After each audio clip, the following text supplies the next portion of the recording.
నిర్మల్ జిల్లా బైన్సా పట్టణంలోని Congress party market committee chairman Anandarao Patel, జిల్లా పరిషత్ మాజీ vice chairman Rajanna, AMC vice chairman Farooq, సర్పంచ్ల సంఘం అధ్యక్షుడు సంజీవరెడ్డి మరియు మాజీ సర్పంచ్లు, ఎంపీటీసీలు, కోఆప్షన్ మెంబర్లు పాల్గొని కాంగ్రెస్ ప్రభుత్వం ఎన్నికల సమయంలో ఇచ్చిన హామీలపై బీఆర్ఎస్, బీజేపీ వాళ్ళు విమర్శించడం సరికాదని, ప్రజల కోసం మాజీ ఎమ్మెల్యే విఠల్ రెడ్డి అనేక కార్యక్రమాలు అందిస్తూ ఉంటే చూడబుద్ధి కాక విమర్శిస్తున్నారని, ఇది సరైన పద్ధతి కాదని దీన్ని తీవ్రంగా ఖండిస్తున్నామని తెలిపారు.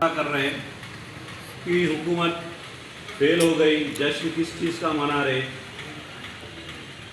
तो मैं वो लोगों को बोलना ये चाह रहा हूँ कि हुकूमत अपने 1 साल के दौरे इक़्तिदार में जो कारनामे करी वो पब्लिक को भी मालूम है, आपको भी मालूम है, मगर मजबूरी आपकी है, ये है कि आप पब्लिक के आने वाले इलेक्शनों में पब्लिक के दरमियान में जा नहीं सकते।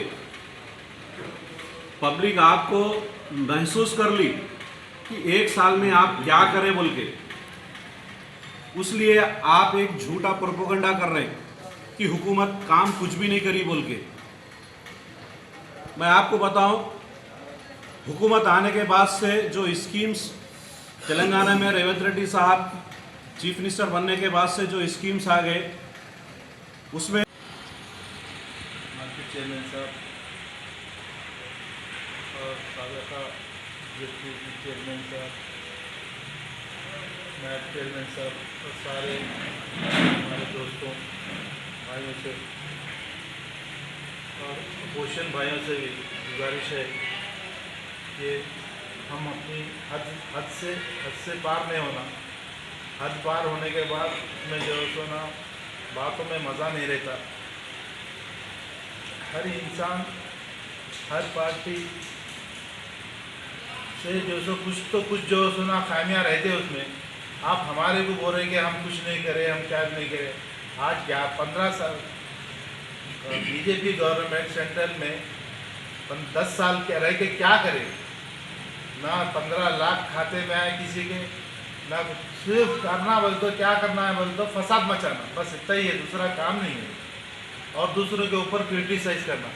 दोस्तों ये क्रिटिसाइज़ करना छोड़िए और जो सुना मुल्क की तरक्की, अपने गली की तरक्की, अपने तालुके की तरक्की का सोचिए। कोई अगर तरक्की कर रहा है तो आप పెద్దలందరికీ మరి ఈ కార్యక్రమాన్ని ఇచ్చేసినటువంటి మీడియా మిత్రులకు అందరికీ నమస్కారం. మరి ఈనాటి ప్రెస్ మీట్ పెట్టే కార్యక్రమం ముఖ్య ఉద్దేశం ఏంటంటే, స్థానికంగా ఉన్నటువంటి బీజేపీ ఎమ్మెల్యే గారు కానివ్వండి, మరి వారి అనుచర వర్గం కానివ్వండి, మరి వారు హద్దులు మీరి మాట్లాడడం జరుగుతుంది ఈ మధ్యలో. అది వారికి సమంజసం కాదు. ఒక ఎమ్మెల్యేగా ఉండి ఆయన కూడా హద్దు మీరి మాట్లాడకూడదు, ఆయన అనుచర వర్గాన్ని కూడా ఆ రకంగా మాట్లాడడానికి అవకాశం కల్పించొద్దు. ఎందుకంటే ఈరోజు అధికారంలో మా కాంగ్రెస్ పార్టీ విషయంలో వారు ఏదో చవాకులు మాట్లాడుతున్నారు. మరి 11 నెలల ప్రభుత్వం, కాంగ్రెస్ ప్రభుత్వం, రేవంత్ రెడ్డి గారి ప్రభుత్వం మరి ఎన్ని కార్యక్రమాలు చేపట్టిందో అందరికి తెలుస్తున్నది. మామూలు ప్రజలకు అందరికి తెలుస్తున్నది. వీరు దాన్ని రాజకీయం చేసేదో పార్టీ పరంగా మాట్లాడడం తప్పితే కానీ ప్రజాబలం వీళ్ళకి ఎక్కడ కూడా లేదు.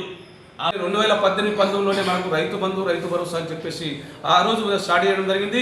ఈ 11 నెలల తర్వాతనే రాబోయే సంక్రాంతి అయిన తర్వాత తప్పకుండా ముఖ్యమంత్రి గారు 15,000 రూపాయలు ఎకరానికి ఇవ్వడానికి సిద్ధంగా ఉన్నాడని చెప్పడం జరుగుతుంది.